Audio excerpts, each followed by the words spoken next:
brand new day with Mo and News. It's time to have your say. She's got the scoop, the stories, all the latest trends. Mo's got the news, let's hear it.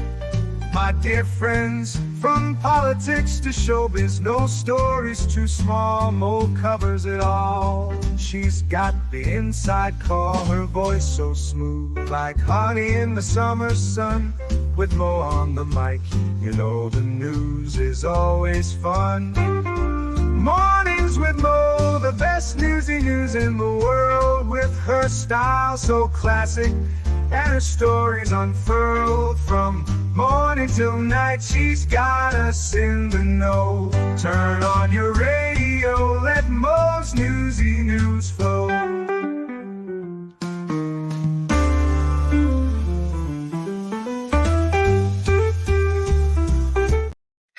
Hey guys, it's the 3rd of June, so happy glitter sparkles to everyone. We are trying this new time slot, so thank you, Wolfram, for, being there though it's an hour earlier. Cynthia, I hope you get to feeling better, and thank you for your service as always. Alice G, good morning. So I'm hoping to keep this time slot as my mornings with Mo going forward. That way, if you want to watch the Karen Reed trial or things like that, then hopefully you'll get an hour of newsy news. Then you can go to the Karen Reed, well, crazy show, because goodness gracious, what is going on there? Our first news story is that Mexico has elected its first female president. I did not know they were even having elections, but I'm so weird about I'm so full on the news that I don't even have time to check with other countries some days. Mexico's projected presidential winner, Claudia Sheinbaum, will become the first woman president in the country's 200-year history. I will become the first woman president of Mexico, Sheinbaum said with a smile, speaking at a downtown hotel shortly after electoral authorities announced a statistical sample showing she would be held in an irreversible lead. I don't make it alone. We've all made it with our heroines who gave us our homeland, our mothers, our daughters, our granddaughters. We have demonstrated that Mexico is a democratic country with peaceful elections, she said. The National Electoral Institute's president said Sheinbaum had between 58.3% and 60.7% of the vote, according to a statistical sample. Opposition candidate I'm going to go ahead and say Chickchit Galvez has between 26.6 and 28.6 of the vote, and Jorge Alvarez Mayenez has 9.9 and 10.8% of the vote. Scheinbaum's Morena party is also predicted to hold major majorities in both of the chambers of Congress. The climate scientist and former Mexico City mayor said that her two competitors had called her and conceded her victory. The official preliminary count put Sheinbaum 28 points ahead of Galvez, with nearly 50% of the polling places reporting. The fact that the two leading candidates were women have left little doubt that Mexico would make history Sunday. Sheinbaum will also be the first person of a Jewish background to lead an overwhelmingly Catholic country. I was wondering if she was maybe of a different faith because of the last name, but I'm glad that, now, ma'am, please, from all of us sweater puppy, havers to those of us with and with XX chromosomes, please don't make your entire identity, being a ladyist. Please, govern well, govern responsibly, govern, not cray way, so that, we can show at least some women are not insane when given power, because we almost had Hillary Clinton. Ugh. The fact that, okay, she will start a 6-year term August 1st. Mexico's constitution does not allow re-election. The leftist has said she believes in the government playing a strong role in addressing economic equality and providing a sturdy social safety net, much like her political mentor, President Andres Manuel Lopez Obrador. Scheinbaum says her victory suggests that the political movement Lopez Obrador created will live on after his presidency. His appointed successor, the 61-year-old Scheinbaum, led a campaign wire to wire despite spirited challenges from Galvez. This was the first time in Mexico that two of the main opponents have been women. Of course, I congratulate Claudia Scheinbaum, with all my respect, who ended up the winner by a large margin, Lopez Obrador said shortly after electoral authorities' announcements. She's going to be Mexico's first woman president in 200 years. If the margin holds, it would approach his landslide victory in 2018. Lopez Obrador won presidency after two unsuccessful tries with 53.2% of the votes in a three-way race. So there you go. Mexico is going to have a female leader. She does seem to be on the leftward side of the political divide, but you know what? I don't live in Mexico. If this is what y'all want, have at it. Um, Maybe she made some really compelling, arguments. As I am not really abreast of Mexican political, stories, I can only hope that she will do a very good job and, maybe not put being a lady as her only personality trait. That's the one thing that I find really, really upsetting is people in power thinking that just because you have maybe lady bits or maybe you're a certain, you know, thing, then you have to march in lockstep and vote with the thing you are, not how you feel. It's very, very upsetting. In sad news, unfortunately, it looks like a shooter shot two NYPD cops revealed to be a migrant who recently crossed into the US via Eagle Pass, sources say. I hope that everyone is waking up. We love to be a country that welcomes and, embraces people, but we need to have a legal way to do that. We need to, really test things and things like that. And unfortunately, letting people come in willy-nilly is maybe not the best safety-wise. Call me crazy. A 19-year-old Venezuelan migrant shot two cops early Monday when they tried to stop him on a motorized scooter, according to police and sources. The officers had tried to pull over the teen identified as Bernardo Castro Mata after spotting him driving the wrong way down a street at 89th Street and 23rd Avenue in Elmhurst about 1:40 a.m. The suspect quickly ditched the moped and fled on foot for several blocks, according to cops.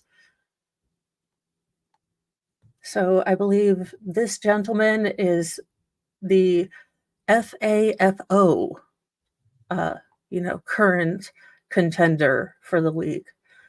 During the pursuit, the teen allegedly pulled out a force multiplier and fired multiple rounds at the officers. One of the officers took a bullet to the leg, while the other was struck in the front of his bulletproof vest. Now, just because you have these vests on, you're still gaining a lot of kinetic power. So I do wonder if he has broken ribs or sprained ribs, because, you know, the Kevlar or the vest still work to spread that impact out, but you're still going to have a heck of a bruise, I'm pretty sure.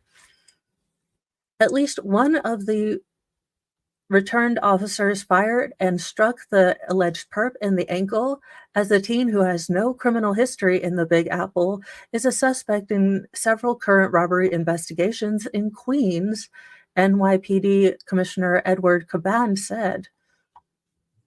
He has been living in a migrant center in the former Courtyard Marriott Hotel near LaGuardia Airport.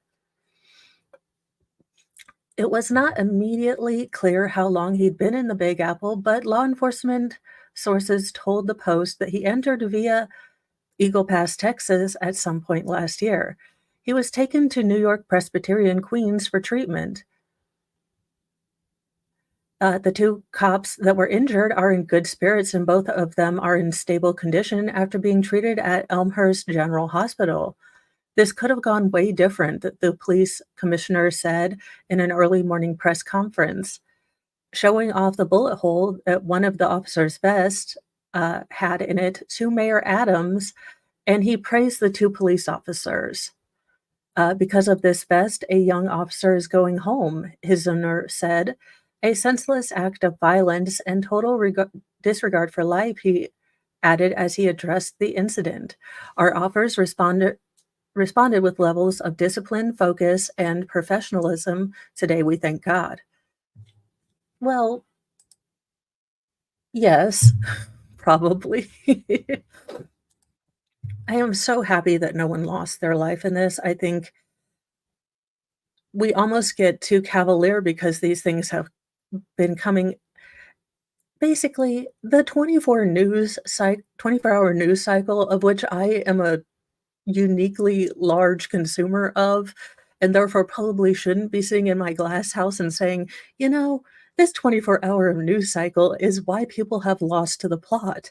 But I do believe that we sensationalize a lot of things, and maybe the world isn't, like, 10x times crazier, it's just that we have more information. At least I'm hoping, because dear Lord, I am not sure what the next level of cray cray is going to be. In other news, this is, well, apparently Dr. Google, or, Genius Google, has given us some sinister plot holes or points about Finding Nemo that's leaving fans shook, and I've got to call my therapist. Oh, well, thank you for joining us, Lady Sam's Crafts and Models. Honest to goodness, I just think that this will be a better time period so that I can, send you guys off to a trial, and you may only miss about 30 minutes of it. So trying to balance all of this, but I am also getting a sore throat because good Lord, the young three wild hooligans, catch every single thing. But let's get into Nemo. As if the depressing theory that bubbled to the surface years ago that Nemo was just a hallucination wasn't bad enough, now this. As it turns out, the Barracuda wasn't responsible for Marlin losing all of his kids, bar Nemo. It was Coral, aka Nemo's mom, all the time. For those of you that are scratching your heads, here's a quick refresher about the opening in the 2003 animation Finding Nemo. When Nemo was still an egg, Marlin lost his wife and all the other eggs in an attack from a fearsome barracuda. A viral video has shown many Disney fans going, or a viral video has thrown many Disney fans into therapy after realizing that the female clownfish eat their own eggs. If reading this fan theory becomes too much to handle at any time, heed Dory's advice. Just keep swimming. It was the mom all along. Who knew there was going to be an M. Night Shyamalama, weird twist at the end? I'm here on my lunch break thinking that if Nemo's mom would have survived, he would have never gotten lost, says at that magic on TikTok. And the dad was so irresponsible, come to find out, barracudas don't eat clownfish eggs, nor do they eat clownfish. But do you know who does eat clownfish eggs? Clownfish. The TikToker, driven by curiosity, embarked on this quest for truth. She discovered the character's name Coral to address her formally in her findings. After Finding Nemo came out, marine biologists were like, nah, barracudas don't eat clownfish eggs, but female clownfish will totally eat their eggs. It is sad but true. According to fantasy aquariums, the male clownfish tend to the eggs until they hatch. He will scope out any unviable or damaged, and yes, he will eat those. Sometimes all of the eggs will be eaten, especially during the parents' first few attempts. I mean, now this makes me kinda wanna watch Nemo again, but as, like, a 7 sort of thriller. Like like, you have 17 seconds. We're going John Wick with this new remake, I'm sure, because oh my gosh. After the shocking revelation, the video delves into the already uncovered fan theory that Nemo didn't exist. Rather, Marlin was so grief-stricken that he hallucinated Nemo, and the reef just went along with it. I mean, that's a little darker. This is what sealed that. I might have been a hallucination for me. The Latin transition for Nemo is nobody, so the movie is Finding Nobody. I can't believe I gotta go to a meeting after all that. I am shook, she ends her rant. The video has been viewed more than 1 million times, so naturally, Nemo fans have big feelings over hearing the sad news. One fan cried, "Every day this app finds a way to ruin my childhood. Get off of TikTok." My flabber is gasted, another said. Great, now I've got to call my therapist, lamented a third. Ma'am, you're called Make That Magic, but here you are taking the magic away from my childhood, one insisted. This fan's theory may haunt many. So Marlin was in Ocean Psych Ward with Dory because she was a little off too. I'm shook. As a clownfish breeder, I can confirm, however, both eat the eggs, but only if they're bad eggs. The male solely cares for the eggs until hatch day. So there you go. And then there was this. The fact that clownfish can change gender sends me all the time because Coral is Marlin. Well, there you go. Now I'm gonna have to watch this again. And Finkel is Eisenberg, from Ace Ventura. Like, I, I'm gonna have to watch it now. Pretty much, pretty much. Okay. Now, y'all know I am totally into the sports ball, so I'm going to be very, very eloquent about all of this. But as I don't watch basketball, boy or girl style, I did not know that, she got shoved. But Matt Burns calls out Caitlin Clark's Fever teammates after a shove. Y'all should be ashamed. So let me see if this'll.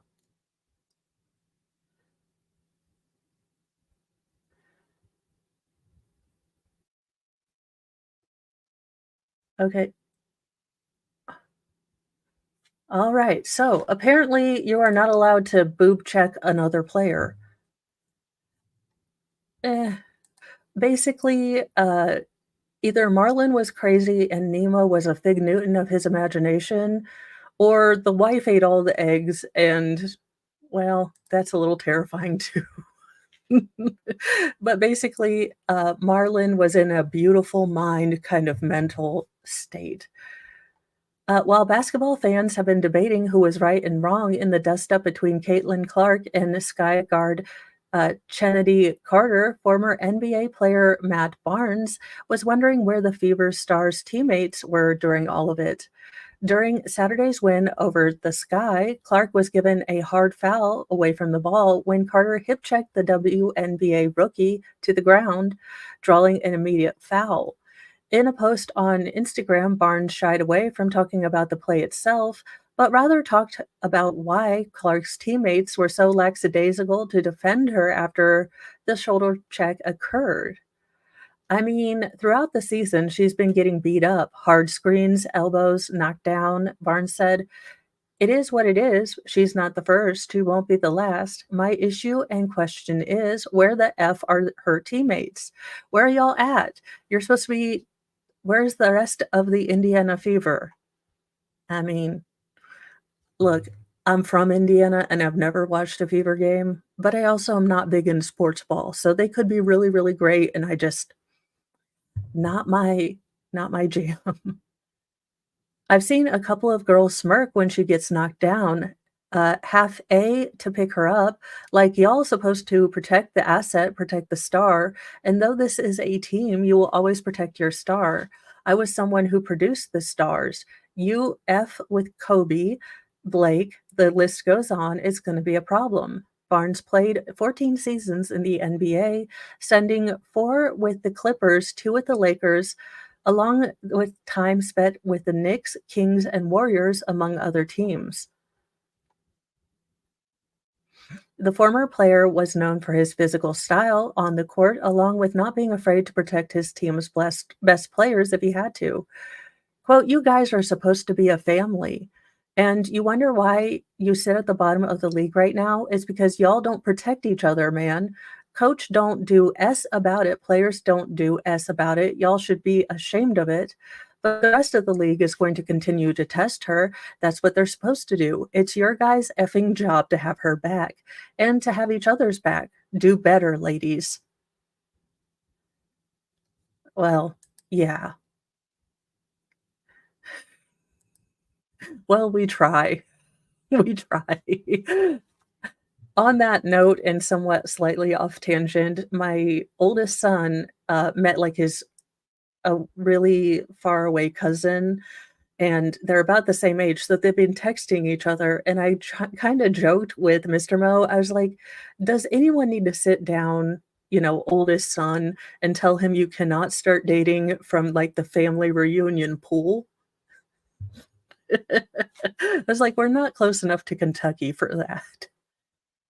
But there you go. It looks like everyone is hating on Caitlyn because she's tall and I don't know. I guess she became a star and they didn't. We sometimes we women can be a little petty-ish. I mean, not all women, mostly just me, but we can be a little slow to forgive a grudge. Not sure why that is. In what in the absolute Hades is going on here? A teen walks 6 miles with a scythe, a pocket knife he bought online to crash a sleepover, and unalive a 15-year-old boy and injure an adult. I mean, I didn't even know you could buy a scythe. I mean, I'm sure if I thought about it, I would see that there'd be a reason, like if I'm harvesting some kind of crop, but just having a scythe lying around, what is going on with the world? A 16-year-old boy is behind bars after he allegedly stabbed a 15-year-old boy to death and critically injured an adult man at the home in Florida. Okay, well, we figured it out. It is what we like to call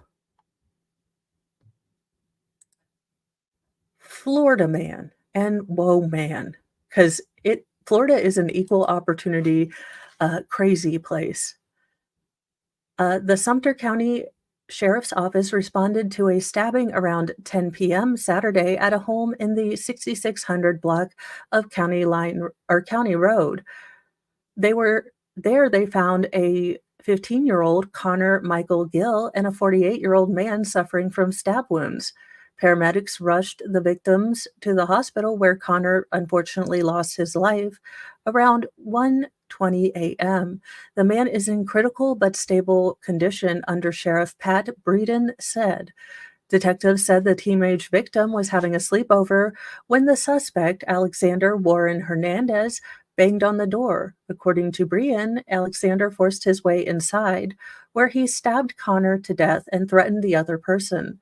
The adult in the home went to see what was happening when Alexander allegedly stabbed him too. The suspect then ran away, authorities said. With the help of a helicopter, cops found Alexander walking along the street. He still had the weapons, a scythe and a pocket knife, with him, according to Breen. Theirs is no doubt a premeditated and targeted attack, Breen said. Alexander told the detectives he had ordered the 2 weapons online. When they arrived on Saturday, he unpacked them, played with them for a bit, then walked nearly 6 miles to the victim's residence. Breeden said deputies are still trying to determine a motive. The suspect is facing charges for first-degree murder, aggravated assault with a deadly weapon, without intent to kill, and armed burglary. There are more charges possible. Deputies say that Connor and Alexander knew each other and had withdrawn from Sumter County schools to be homeschooled. Uh, Cops took Alexander to Sumter County Jail, where he's being held without bond. Yeah, I definitely want to, uh well, yeah, I'm sure they do. I'm gonna be real honest with you, Fun Diane. If I have to go to Rural King or Tractor Supplies, I'm mostly looking at the tchotchke stuff, like, "Ooh, clearance candle," or, "Oh, like 74 gallons of pickling juice." I should check out, Biogen 2nd stream last night. He has body cam of where a man charges the cops with a knife, then taser doesn't quite, hit right, and the cop ooh, I would love to see a Sparta kick allegedly in Minecraft YouTube. Uh, I have no idea. Um, well, Lori Vallow's siblings have really turned around from where, in the beginning of this sort of investigation, before we had found the kids' bodies, they were sticking with her. And I think they've completely gone over to the other side. And it's unfortunate that now her family's name now carries so much drama and baggage that even people really not affected by this are going to be lumped in with her craziness and that little baby ponytail. I just don't get it. I don't get it. Doomsday Mom, Lori Vallow's sister, Summer Shiflett, on Saturday spoke out publicly for the first time since an Idaho jury convicted Chad Daybell in uh, his triple murder case on Friday. Shiflett's comments came at CrimeCon 2024, a true crime convention that brings victims, law enforcement, and other criminal justice experts together to share their stories in Nashville on Saturday afternoon, just hours after an Idaho judge sentenced Vallow's husband, Chad Daybell, to death following his 9-count convictions. I had no expectations, but when I heard those words, it was everything I needed to hear, Shiflett told East Idaho's news director, Nate Eaton. And shout out to Nate Eaton. Um, he has done wonderful jobs covering this and a bunch of other things that go through Utah and Idaho, or at least Idaho and Utah. But he does an awesome job. I know. I was so and Emily D. Baker was there. If only I had, well, free time. Yes, and definitely wanting to go next year to CrimeCon. So, making a goal, gonna work on it. Does that? Because Mr. Mo needs a break from me tangentially just talking about crime all the time. Well, probably all of them, King Bob. I mean, what looks less suspicious than, a serial person going to the crime con? You have to learn how to do things better. Vallow 50 and Daybell 55 have both been convicted of 3 counts of murder and conspiracy to commit murder, insurance fraud, and grand theft. The couple, who shared extreme apocalyptic cult-like religious views, unalived two of Vallow's children, 7-year-old JJ Vallow and 16-year-old Tylee Ryan, as well as Daybell's first wife, Tammy Daybell, in 2019. Vallow was sentenced to life in prison without the possibility of parole, and Daybell may face a force multiplier squad under Idaho law. Now, I do think that, in my humble opinion, as a person that's kind of watched this story, yes, this is the loin fire case. I believe he should be given the ultimate punishment for just making that phrase up. This is why I'm not a judge, because I'd be like, "Look, I don't know if you're guilty of a crime yet, but you are guilty of horrifying the entire English literature language thing." So I am kind of okay with him getting the ultimate punishment. Yeah, yeah, he did, and he probably will in Gen Pop too. Allegedly in Minecraft. Prosecutors have argued in both Vallow and Daybell's cases that the desire for, quote, money, power, and the smexiness, end quote, is what drove the duo to kill Valo's two children and Daybell's first wife. Valo and Daybell also stole JJ and Tylee's Social Security benefits between October 1st, 2019, and when they disappeared in January 22nd, 2020. Now, I can say that you have got to be really careful with these survivor benefits. I mean, having, dealt with it for my kiddos, there's a lot of things that you have to report and keep going. I mean, it's not terribly onerous, but, if you are working and you're a widow, then you can only make up to so much. Or if you get remarried within less than 10 years, I believe, you also lose your benefits. So, I mean, it's just gross what they did to these children. And unfortunately, I think Tylee might have been wanting to say something or, generally going to tell people what ridiculous, crazy stuff Chad was saying. And for that, for not believing in Chad, this is again my personal opinion, uh, for her not believing in Chad, for maybe calling them, you know, maybe weird or just not buying this hook, line, and sinker. I don't think Chad's ego, which is very high for a man with a derp face, could not allow someone questioning him. She probably was laughing at him, probably called him Peter Griffin, you know, every once in a while. So just for those things, I think they were unalived, and that's why Tylee has more against her. I think I don't think there were any, like, gross reasons, of the, like, adult people liking youngish people, but I think Tylee just didn't buy into this, and she was, a snotty, snarky 17-year-old or 16-year-old that, you know, you can't have someone if you are, the God's chosen prophet, you can't have someone that looks at you like, gotta pick better." So, that's why I think there was a disparity, but look, I am only a behavior analyst in my own mind, so take that with a grain of salt. In absolute ready Lord Chippy, I am in no mood to deal with these shenanigans. A widow has her late husband's rare comic book collection stolen, robbing her son of his father's legacy. You broke my family's heart. Oh, we need to find these people, or we need to get Nordrotic and all of, the kind of people that know more about comic books, but we need to get this out and about and, get these things back because absolutely ridiculous. I can't I don't wanna live in a world where someone steals a comic book collection meant for a child. Just gross. A widow was left heartbroken when she discovered her late husband's rare comic book collection was stolen from their home after the books had been in his family for generations. Amy Williams, Johnny Williams,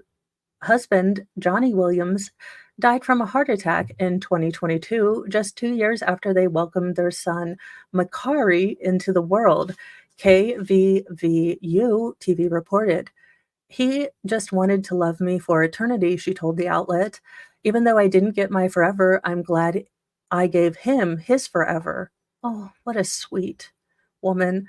Johnny left behind 2 bins full of comic books, and that said, besides being rare and kept in pristine condition, they held an even greater sentimental value to his legacy. Last month, when she was out of town, someone broke into William's home and stole the 2 bins containing about 400 comic books. Ma'am, you need to fingerprint all of your friends. If they went in and just stole the, comic books, someone is doing. Y'all, I can't. Do not take away a child's only legacy to their father. I will send you to Snake Island, or Lord Chippy awaits. I just can't, y'all. I went to go in my closet and I'm like, "Oh my God, they're gone," she told the outlet. They had been in her husband's family for 4 generations and are what he used to learn to read as a child since he was dyslexic. He was so passionate about his collection, he had a YouTube channel and would discuss his love for comic books on it.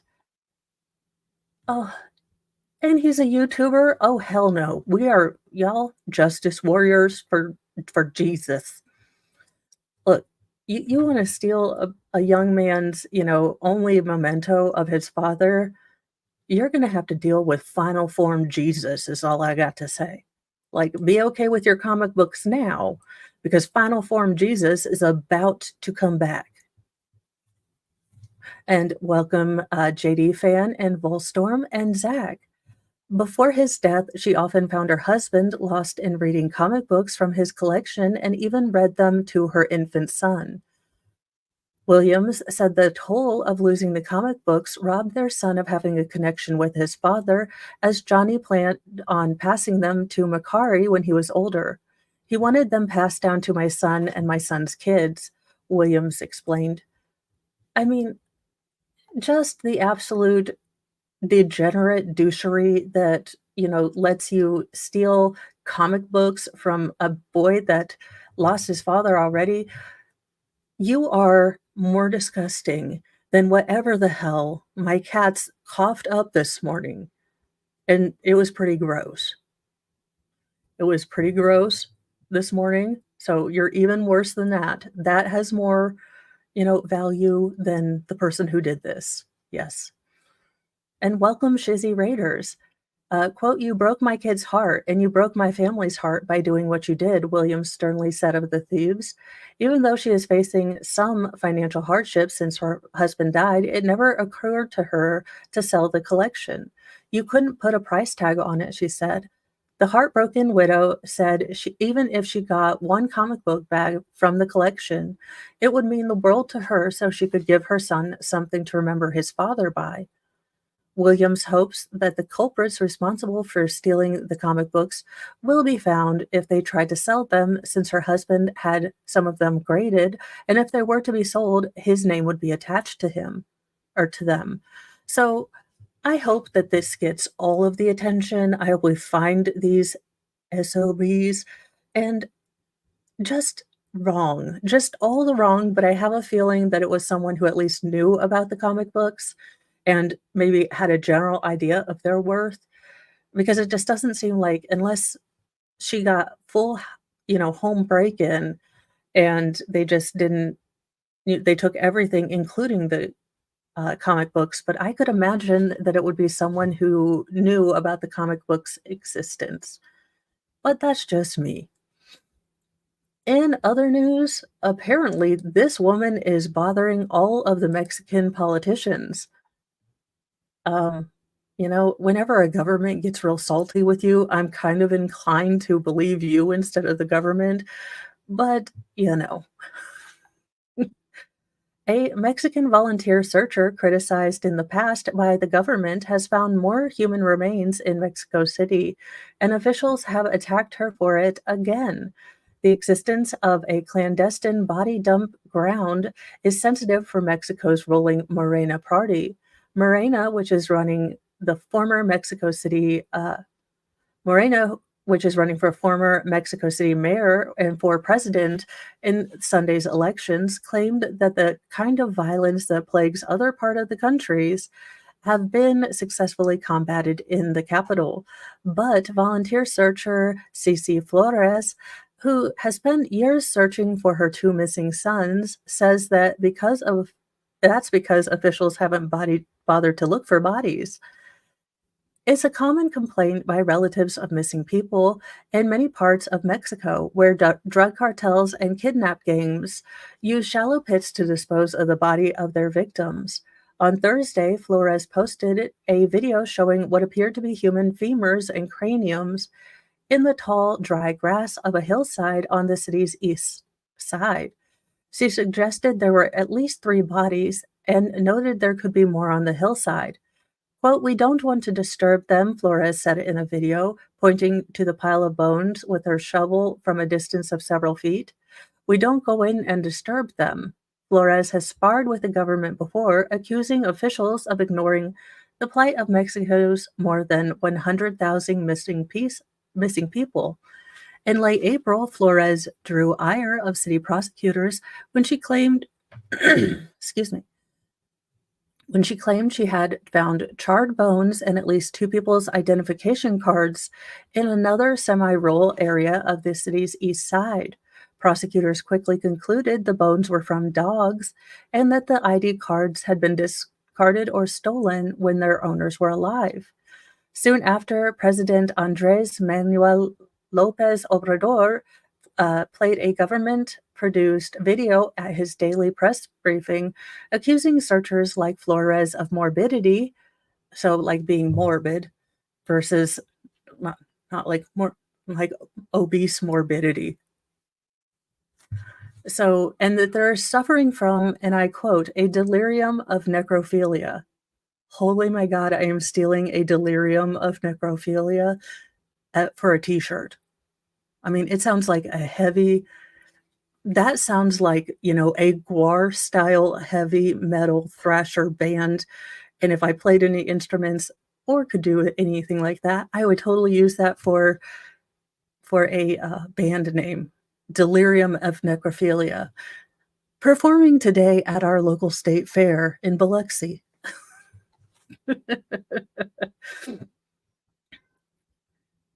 By Friday, acting Mexico City prosecutor Ulysses Lara was forced to acknowledge that Flores had indeed found bones and that they were apparently human.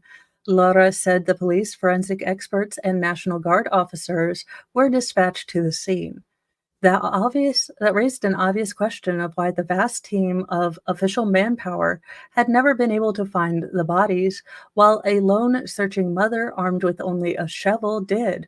Laura lashed out at Flores without mentioning her name, claiming, quote, the chain of custody of the evidence had been broken and the bones had been handled. This violated the dignity and respect that people searching for their relatives deserve, and some of them have expressed their discontent with this situation, Laura said, implying it would have been better to have not found them. Yipes. The video posted on social media Saturday, Flores reacted with disbelief. Seriously, these remains are unknown. We did the work they're supposed to do, Flores said. You, Lara, didn't even know about them, weren't aware of them, and had not located them. Regarding the accusation that other searching relatives were angered by her actions, mass searches of the kind Flores carries out in her native Sonora were not uncommon in Mexico City, Flores shot back. They should be angry at you for not doing your job. Lopez Obrador's administration has spent far more time in resources looking for people falsely listed as missing, people who may have returned home without advising authorities, than searching for grave sites that relatives say are desperately needed for closure. Flores is a very accomplished searcher, and like many mothers of disappeared people, she has a deep sense of mission. One of her sons, Alejandro Guadalupe, disappeared in 2015, and her other son, Marco Antonio, was abducted in 2019. Authorities have told her nothing about the fate of either of them. In her home state of Sonora, authorities confirmed in April that they had identified 45 missing people from among the 57 sets of remains at a body dumping ground known as El Choido, that was originally discovered by Flores's group, the Searching Mothers of Sonora. The Madras Buscadoras, or searching mothers, usually aren't trying to convict anyone of their relative's disappearance. They just want to find their remains. With many families not having definite knowledge of a relative's fate, it is worse to know if a loved one is just missing or passed away. And I could imagine that if you're a mother of someone who is taken, every day, if you don't have that confirmation that at least they're in heaven, what terrible things your mind can create of what's going on with them. It's just I can only imagine how terrifying and awful that would be. In keeping with our cute, Nemo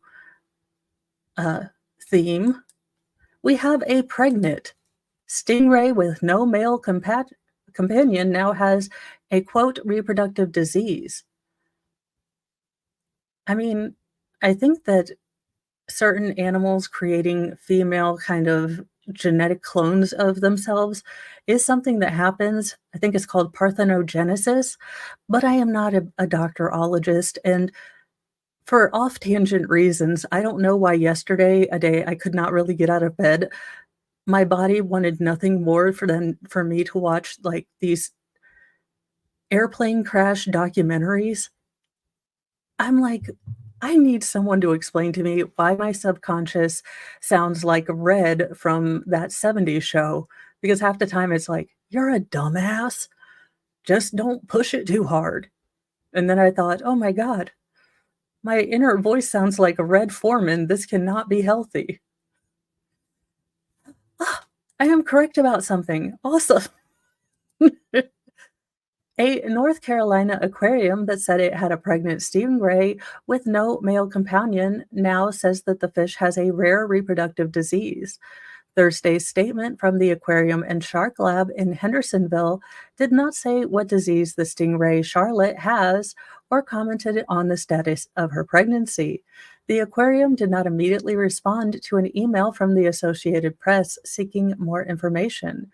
Quote, Charlotte has developed a rare reproductive disease that negatively impacted her reproductive system, the aquarium said. The findings are truly sad and an unexpected medical development. Our priority is to focus on Charlotte's health and well being. The aquarium in the Blue Ridge Mountains had announced Charlotte's pregnancy in February, stating she didn't share the tank with a male of her species. In at least 8 years, the aquarium said at the time she was pregnant with as many as 4 pups and could give birth within 2 weeks. The pregnancy was thought to be a result of a type of asexual reproduction called parthenogenesis, in which offsprings develop from unfertilized eggs, meaning there's no genetic contribution by a male. The mostly rare phenomenon can occur sometimes in insects, fish, amphibians, birds, and reptiles, but not in mammals. Documented examples have included California condors, Komodo dragons, and yellow-bellied water snakes. So there you go. Pretty much. And in our final story, it is an Indiana story, but Indiana Zoo, uh, that had an escaped bobcat was safely, recovered. Because Indiana, that's what Gary, Indiana needs, you know, attack bobcats just in the middle of things. A baby bobcat that escaped her enclosure at the Indiana Zoo was safely captured and returned to the facilities, city officials say. Michigan City's mayor's office previously revealed the 9-month-old bobcat named Grace was noticed missing Wednesday from the enclosure she shares with her sister Hazel at the Washington Park Zoo. The mayor's office said Grace was located Thursday near Guy Foreman Amphitheater in Washington Park and was peacefully captured. Officials had said earlier that Grace did not pose a danger to the public. Quote, Grace is roughly the size of a large house cat, zoo director Jamie Huss said in a news release. Let me just throw out there the Dingus Mittens bit my finger thinking, because I had been, look, I might be a spoiling, furry mom, but, I might have been feeding him pieces of chicken I wasn't eating. And yeah, he bit my finger like, well, do you not have any more? I was like, dang it. So even house cat sized, critters can have really sharp teeth. Just throwing it out there. Uh, but zoo director Jamie Huss said in a news release her prey would range from chipmunks to rabbits to smaller. I mean, I've got a groundhog issue out here. Can I borrow her for a couple minutes? Asking for a friend. We are concerned for her safety and has continued to set live traps and trail cameras in hopes of a sighting and recapture. It was unclear how Grace managed to get out of the enclosure. I mean, knowing Indiana as I do, they probably left the door open for a couple minutes while they were doing a smoke break or a non-street legal pharmaceuticals break. But that's just my wild speculation and has no grain of truth in it whatsoever. So, don't take it with a ramen noodle seasoning pack full of salt that this happened. Now, in other news, I think I have this figured up. All right.